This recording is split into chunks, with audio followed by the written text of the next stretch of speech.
Donc, cette capsule vidéo a pour objectif de montrer comment on utilise l'étude de conception pour faire l'analyse de sensibilité sur un modèle de calcul.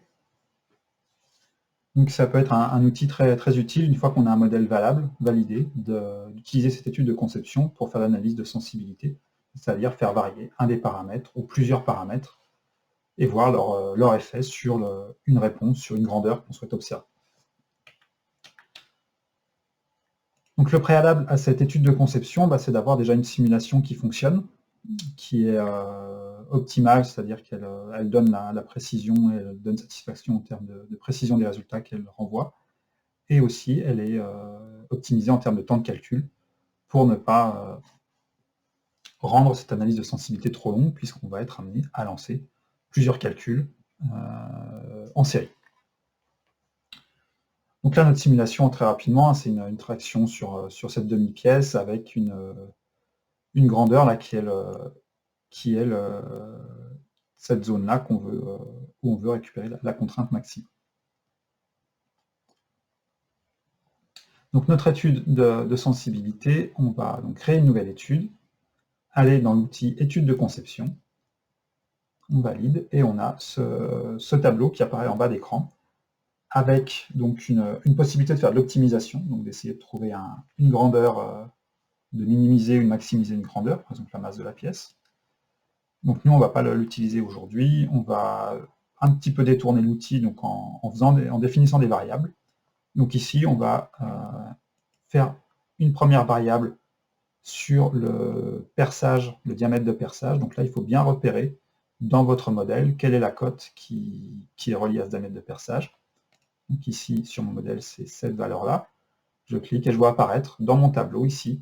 Donc on est sur l'esquisse 2, et on a la référence de cette cote, et donc ça, je l'appelle, c'est bien mon diamètre de perçage.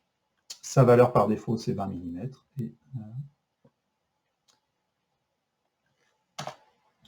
Ça, c'est mon premier paramètre. Je peux aussi faire varier des paramètres de simulation. Donc on va ici s'amuser à faire varier la force appliquée à notre système. Donc je prends une catégorie simulation. Je vais dans mon onglet statique, dans ma simulation, et je cherche à faire varier la force. Donc je clique sur l'arbre de la simulation, force 1. Et là, donc, on a la possibilité de faire varier la force le long de l'arête, automatiquement. Il faut définir, donc on va l'appeler F, et on a nos deux paramètres qui sont définis. Le diamètre et la force. On peut définir donc leur plage de variation. Donc le diamètre de perçage, on va le faire varier de... Donc sa valeur nominale, c'est 20, donc on va faire varier de 15 à 25 avec un pas de 5 mm. Donc on aura 3 cas pour cette variable. La force de traction, on va la faire varier de 5000 au minimum jusqu'à 10 000 avec un pas de... On va mettre un pas de 5000 newtons. Donc on n'aura que deux calculs en termes de pas. On voit ici dans la ligne supérieure le nombre de scénarios actifs, donc c'est le nombre de simulations qui vont être réalisées. Donc on a 3 cas pour le diamètre et 2 forces différentes, donc on a un nombre de scénarios qui est le 3 x 2, 6. Chacune de ces simulations, on va récupérer une information, donc on ajoute un capteur, soit on ajoute directement un capteur, soit on crée un capteur, on utilise un capteur qui a déjà été défini. Donc pour voir comment définir ces capteurs, je vous renvoie à la capsule sur ce sujet. Donc cette contrainte, on se rappelle, c'est la contrainte qui va être une contrainte maximale qui va être mesurée au fond dans le congé. Elle se rattache bien à notre simulation statique 1, et on peut éventuellement lui mettre une alarme si on veut que la simulation nous indique quand elle dépasse un certain seuil ou tant qu'elle est en dessous d'un certain seuil. Donc je vais exécuter maintenant la simulation, les simulations. Donc on a l'onglet étude de conception qui se lance, on voit qu'on a 6 scénarios évalués, donc ça peut être un petit peu long. Donc c'est là que l'importance d'avoir optimisé votre calcul. Donc, je vais mettre la capture en pause quelques secondes, le temps que tout ça se réalise, on se retrouve après. Voilà, la simulation s'est terminée, donc on a bien nos 6 scénarios qui ont été réalisés. Si on clique sur la colonne de chaque scénario, on a automatiquement le modèle qui se remet par rapport à ce scénario. Donc là, on a un scénario avec un perçage de 15, une force de 5000 Newton.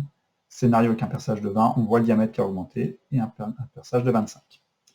À chaque fois, vous avez la contrainte dans le rayon, dans le perçage qui a été relevé, donc qui est différente, en fonction de la force et du diamètre. Si on veut, par exemple, aller analyser ce qui s'est passé sur le scénario 3, parce que c'est celui-là qui nous paraît le plus intéressant, on peut donc le sélectionner et aller dans la fenêtre ici à gauche, voir le capteur contrainte congé, et il nous fait apparaître donc le champ de contrainte sur notre pièce. Donc là, on a mis notre pièce en compression, parce qu'on a mis une force positive, et donc positive a été définie en compression. Et donc de cette manière-là, on peut aller étudier les différentes réponses du système. Ce petit tableau-là, vous pouvez le copier-coller et l'importer dans un tableur, moyennant quelques petites manips de remplacement, de suppression des unités, ou des choses comme ça. Vous pouvez ensuite le post-traiter assez facilement sous Excel ou OpenOffice. Et vous pouvez aussi, si vous êtes un petit peu plus geek et vous ne voulez pas faire des copier-coller, des remplacements tout le temps, vous pouvez l'enregistrer aussi au format CSV, donc un fichier texte où vous allez retrouver toutes ces infos-là, et qui seront un petit peu plus faciles à post-traiter.